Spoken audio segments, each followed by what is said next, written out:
bertemu dengan Presiden Rusia Vladimir Putin di Istana Kremlin, Moskwa.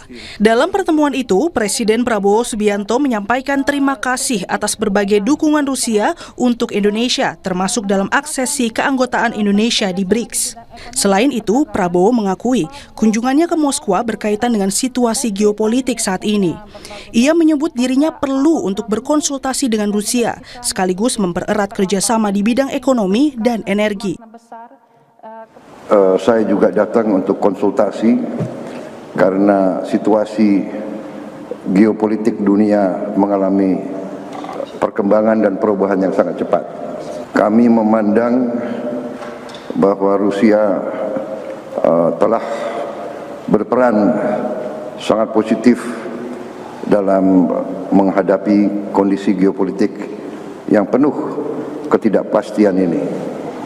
Karena itu kami merasa sangat perlu untuk konsultasi bagaimana kita hadapi situasi ke depan, dan terutama kalau bisa kita terus mempererat kerjasama terutama di bidang ekonomi dan energi. Di hari yang sama, Menteri Pertahanan Syafri Samsudin bertemu dengan Menteri Pertahanan Perang Amerika Serikat Pete Hegseth di Pentagon. Di dalam pertemuan ini, kedua negara sepakat membentuk kemitraan kerjasama pertahanan utama. Perjanjian kemitraan tersebut meliputi modernisasi militer dan pembangunan kapasitas, pelatihan dan pendidikan militer profesional, serta pelatihan dan kerjasama operasional. Sebelumnya sempat ramai di media sosial bahwa pertemuan Syafri dan Hegseth juga membahas pemberian akses perlintasan bagi militer Amerika Serikat di wilayah udara Indonesia atau overflight clearance. Namun Kementerian Pertahanan menyatakan masalah itu tidak masuk perjanjian. Karo Infohan, Sekjen Kementerian Pertahanan Brigjen Riko Ricardo Sirait melalui pesan tertulis menegaskan proposal overflight clearance tak masuk dalam kerjasama MDCP yang disepakati Indonesia dan Amerika. Sebelumnya, Kementerian Pertahanan menegaskan seluruh kerjasama pertahanan dengan negara lain harus memberikan manfaat bagi Indonesia dan tidak melanggar prinsip kedaulatan negara.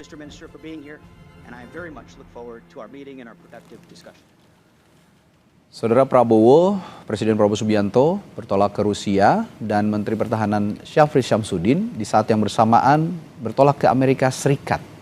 Lalu bagaimana membaca diplomasi Indonesia saat ini? Kita bahas bersama dosen ilmu politik Universitas Udayana, Evata Filomeno Boromeo Duarte yang tergabung dalam sambungan virtual, serta Ketua Komisi 1 DPR periode 2010-2016 yang kini menjabat sebagai Sekjen Partai Gelora, Mahfuz Siddiq. Selamat malam, Pak Mahfuz. Selamat malam, Assalamualaikum. Waalaikumsalam warahmatullahi wabarakatuh. Mas Evata, selamat malam. Ya, pertanyaan saya kedua narasumber saya sama untuk yang pertama. Saya ke Pak Mahfuz dulu. Membaca diplomasi yang terjadi saat ini.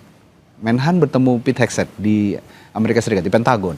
Di sisi lain, katanya Pak Prabowo ke Rusia ini dengan bahasa tadi berkonsultasi. Apa yang Anda baca dari diplomasi Indonesia saat ini?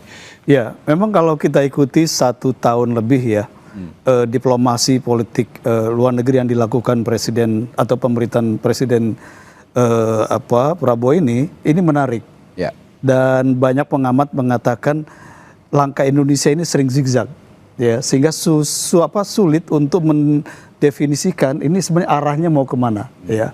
Seperti yang kita saksikan hari-hari ini, presidennya ke Kremlin bertemu dengan Putin gitu ya, sementara Menhannya bertemu dengan Menhan Amerika ya, Menteri Perang Amerika Hegseth.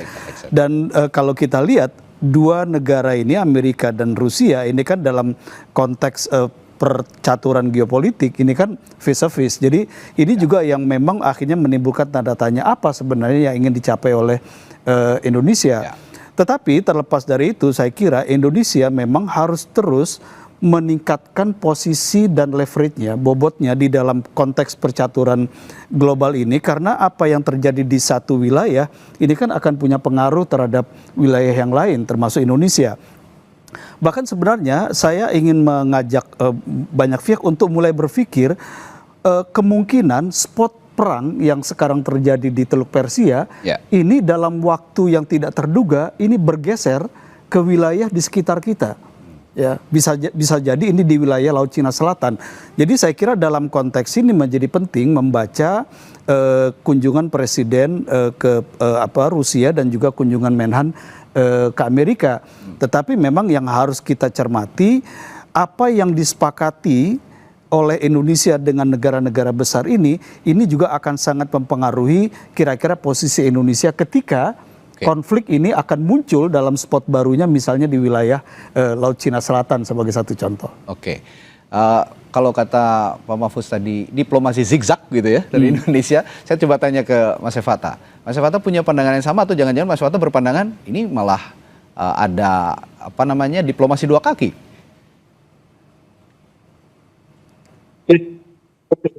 Memang mungkin istilah yang cukup kontroversi ya, bahwa kita melakukan pernikahan diplomatis demi kemandirian strategis. Itu yang terlihat dengan sangat jelas bahwa ada motif alasan ya yang terbuka secara umum, tetapi juga ada motif-motif rahasia yang terlihat. Salah satunya ya kita mau bermanuver secara bebas aktif ya di era multipolar kali ini. Nah, Indonesia sebenarnya ingin menegaskan posisi kemandiriannya gitu, tidak tergabung dalam salah satu blok ya, sehingga ini merupakan salah satu diplomatic spring ya istilahnya gitu. Jadi bermain secara besar ya dengan overview yang sangat lebar begitu, dan menunjukkan bahwa Indonesia ini adalah mitra strategis gitu. Kalau Rusia kan akan berpikir bahwa Indonesia ini adalah salah satu negara yang bisa memecah kebuntuan mereka di kala sanksi Amerika Serikat. Nah, Amerika Serikat merasa bahwa Indonesia adalah bagian untuk mencoba semaksimal mungkin ya menjaga arsitektur keamanan mereka di wilayah ASEAN gitu. Jadi perebutan inilah yang sebenarnya membuat Indonesia berada posisi yang cukup enak, kan, tetapi memang terdapat begitu banyak risiko ya, karena memang itu yang harus dipertukarkan. Nah, maka dari itu Indonesia harus mampu melakukan penyeimbangan strategis ya, dan diversifikasi resiko juga gitu. Jadi ketergantungan dalam satu pihak nanti malah akan menjadi kontraproduktif dan sliding yang cukup buruk.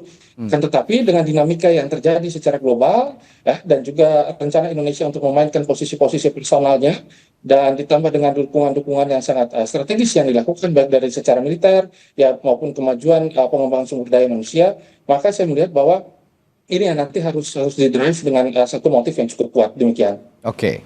Saya juga tertarik dengan satu kata yang disebutkan Presiden Prabowo ketika berada di Kremlin berbicara dengan Vladimir Putin.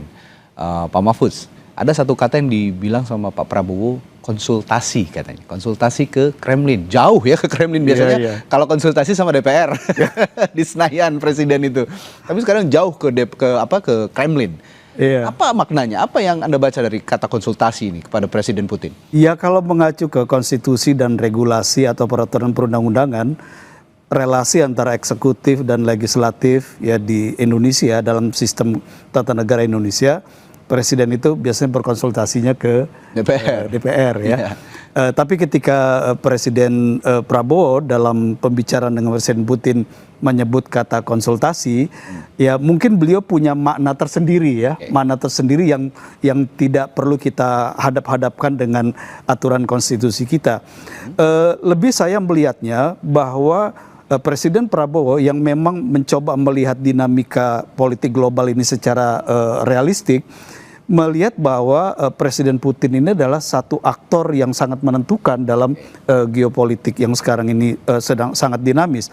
Jadi ya setidaknya mencari lebih banyak informasi kira-kira begitu ya, membaca proyeksi dari seorang presiden yang sangat menentukan bagaimana arah kancah politik global ini. Dan saya kira hal yang sama juga bisa dilakukan Menhan Syafri Samsudin ke Menteri Perang Amerika ya, paling tidak untuk kemudian kita membaca kira-kira proyeksi ke depan ini akan seperti apa. Cuma memang satu catatan yang penting yang ini menurut saya ke depan akan menjadi isu yang panas di Indonesia adalah ketika kita mendengar pemerintah Amerika ini kan menginginkan betul pemerintah Indonesia memberikan semacam permit blanket untuk Angkatan Udara Amerika, militer Amerika untuk melintasi wilayah udara Indonesia secara bebas. Jadi tidak perlu setiap kali akan lewat ini perlu izin ya.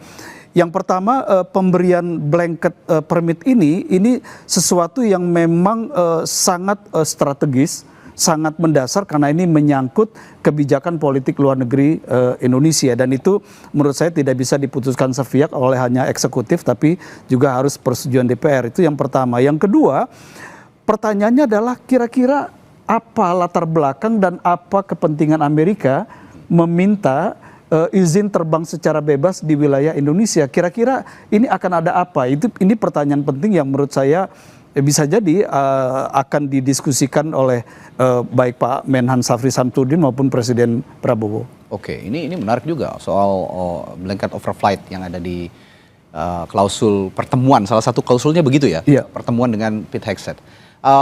Tapi sebelum masalah blanket overflight ini dibahas, saya juga bertanya ke Mas Evata, kalau masalah Rusia tadi dimintai konsultasi oleh Presiden Prabowo melalui Putin. Apakah ini karena Iran juga sudah menyebut negara Rusia dan Tiongkok dalam hal ini dua negara yang harus juga ikut dalam proses negosiasi antara Iran dan juga Amerika Serikat, Mas Evata? Ya, bahwa kita lihat ya dalam posisi Rusia dan juga Cina yang sebenarnya bermitra lebih strategis ke Iran ya. Ini tanda bahwa sebenarnya posisi Indonesia yang akhirnya diajak join ke dalam BRICS ya, dan juga sebagai salah satu mitra yang nanti akan diberikan rencananya itu teknologi pengembangan listrik nuklir begitu ya, dan bahkan ada berapa janji-janji lah dari Rusia yang rencananya nanti akan direalisasikan, dan nanti rencananya juga akan ada pengembangan SDM dan juga pasokan energi konvensional lah ya. Pak Prabowo juga menyampaikan bahwa alasan utamanya ini kan memang energi begitu, sehingga diversifikasi ini dilakukan. Akan tetapi jika kita lihat nanti lebih dalam, ya harapan kita adalah kita nanti mencoba sebagai jembatan lah. Kita apabila terlalu bermain ya dalam ini kan satu kondisi yang sebenarnya dari dulu sudah terjadi dan baru terbukti hari ini gitu. Dari dulu sebenarnya banyak sekali latihan kita dengan Amerika ya, ada kurang lebih 170 latihan ya. Bahkan kunjungan Pak Prabowo atau bertemu dengan Putin ini dalam setahun ini sudah lebih dari 5 kali lebih begitu. Nah, maka ini semua berharap agar di wilayah kawasan yang dikuasai oleh Indonesia menjadi salah satu bagian yang nantinya ke depannya berada pada posisi netral dulu. Ya saya teringat kondisi ini seperti kondisi perang dingin lah. Ya saat di mana ada perebutan hegemoni dari Amerika Serikat dan juga perebutan dari blok Warsawa ya, dari blok Uni Soviet. Nah, maka dari itu titik tekannya ini harus benar-benar kita fungsikan dengan baik. Fungsinya untuk energi, maka kita adalah salah satu mitra pasar terbaik ya untuk saat ini bagi dunia begitu. Ketika kondisi dari Selat Hormuz double blokade yang sudah terjadi, maka Indonesia bisa menjadi salah satu mitra strategis. Nah, kalau dari sisi pertahanan dan lain sebagainya, mungkin kita akan memetik juga buah-buah yang manis, dan semoga buah-buah itu akhirnya tidak menjadi kecut begitu apabila kita melakukan satu manuver yang cukup berisiko ya dalam upaya-upaya untuk mendekatkan diri ke salah satu pihak, karena kita langsung mencoba untuk mengawinkan kedua negara yang memiliki pengaruh yang sangat besar ini gitu. Resiko-resiko ini nanti harus kita mitigasi dan seluruh bentuk kerjasama harus kita proses baik-baik ya, apakah memang benar-benar beneficial atau jangan-jangan malah membentuk satu hegemoni yang akhirnya susah untuk kita tinggalkan ya. Takutnya kan Amerika biasanya menggunakan tarif lagi saat dimana kita terlalu dekat dengan Rusia juga bisa meninggalkan Indonesia apabila dalam kondisi tertentu kita terlalu dekat dengan Amerika. Nah ini dia, maka seluruh pihak memang harus melihat ini dengan mata terbuka dan jauh lebih strategis. Ya. Oke. Mau nggak mau ini menjadi langkah logis ya, langkah yang paling logis yang akan ditempuh oleh Indonesia dengan melakukan kerjasama energi dengan Rusia, karena permasalahan saat ini memang masalah energi yang sangat berdampak untuk Indonesia.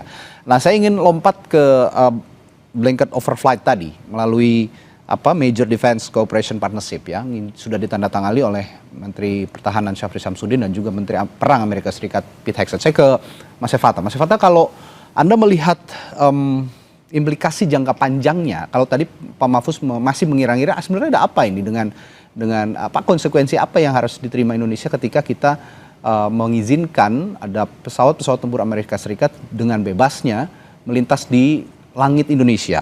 Nah, kira-kira implikasi jangka panjangnya untuk kita apa kalau Anda melihatnya, Mas Evata? Ya. Kondisi seperti ini, kita melihat bahwa akses terbang ini menjadi salah satu permintaan Amerika ke banyak negara sebenarnya. Bahkan di Timur Tengah juga dia meminta berapa akses dari negara-negara tersebut untuk melancarkan ya operasi-operasi militer mereka mungkin di Timur Tengah, terutama terkait dengan pangkalan mereka yang selama ini dibangun di Australia gitu. Jadi wilayah-wilayah pelintasan ini yang nanti akan dimanfaatkan, begitu juga dengan Filipina. Nah, maka Indonesia ini akan memangkas waktu dengan jauh lebih cepat karena kita melihat bahwa eskalasi di Timur Tengah ini sudah terjadi gitu. Tetapi hal ini kan masih dalam kajian begitu, dan Indonesia juga tentu nanti harus berada pada posisi yang cukup strategis sehingga pembicaraan terkait dengan isu-isu ini memang harus disampaikan kepada publik dan rasionalisasinya itu apa begitu, sehingga ada clearance yang jelas gitu, katakan ya kalau memang kita nanti akan bermitra cukup strategis dengan Amerika atau memang kita akan diam-diam saja gitu, sehingga ini nanti bisa menjawab kenapa banyak sekali kadang-kadang ada beberapa pesawat-pesawat dari buatan Amerika Serikat yang kadang-kadang singgah sebentar ya, bahan bakar atau melakukan dan lain sebagainya. Nah ini ya memang kita harus terbuka bahwa memang sudah terjadi kerjasama yang cukup strategis ya, dan wilayah Indonesia ini menghubungkan wilayah Pasifik, Hindia, Laut Cina Selatan, dan akses ini akhirnya sangat dibutuhkan secara dramatis oleh Amerika. Maka mereka benar-benar meminta itu hari ini ya dalam kondisi-kondisi yang cukup tertekan, mereka mencoba semaksimal mungkin untuk melakukan manuver demikian. Maka dari itu tiba-tiba Rusia juga menawarkan bahwa hati nih, jangan sampai nanti kalau kita melakukan perubahan ya secara lanskap pertahanan kita yang memang kita ini kan sendirian gitu, tiba-tiba Iran bermitra strategi secara pertahanan malah terjebak di sana. Nah itu kalau saya melihat ya demikian. Oke. Nah, Pak Mahfud, Anda sebagai orang yang pernah duduk di Komisi 1 bahkan memimpin Komisi 1, melihatnya kalau saat ini ada perjanjian blanket overflight tadi dengan Amerika Serikat, Komisi 1 perlu dilibatkan? Tapi jangan dijawab dulu, nanti saya akan tanyakan hal itu setelah jeda di Sapa Indonesia Malam.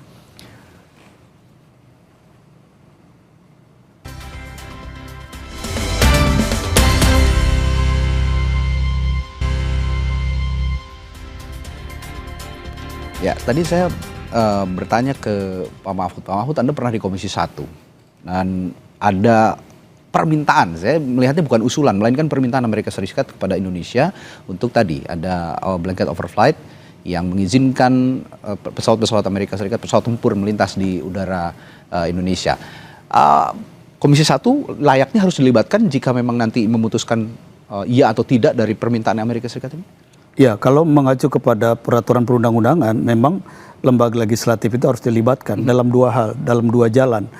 Yang pertama, ketika isu yang akan dibahas untuk kerjasama itu adalah isu yang sangat strategis, ya, dan menyangkut kebijakan politik nasional, maka pemerintah eksekutif dalam hal ini bisa melakukan konsultasi dengan DPR, ya. Jadi sebelum proses negosiasi atau perundingan itu dilakukan. Tetapi eksekutif, presiden dalam hal ini juga punya kewenangan eksekutorial untuk menandatangani kerjasama dengan pihak lain, dengan negara lain, misalnya bilateral dengan Amerika.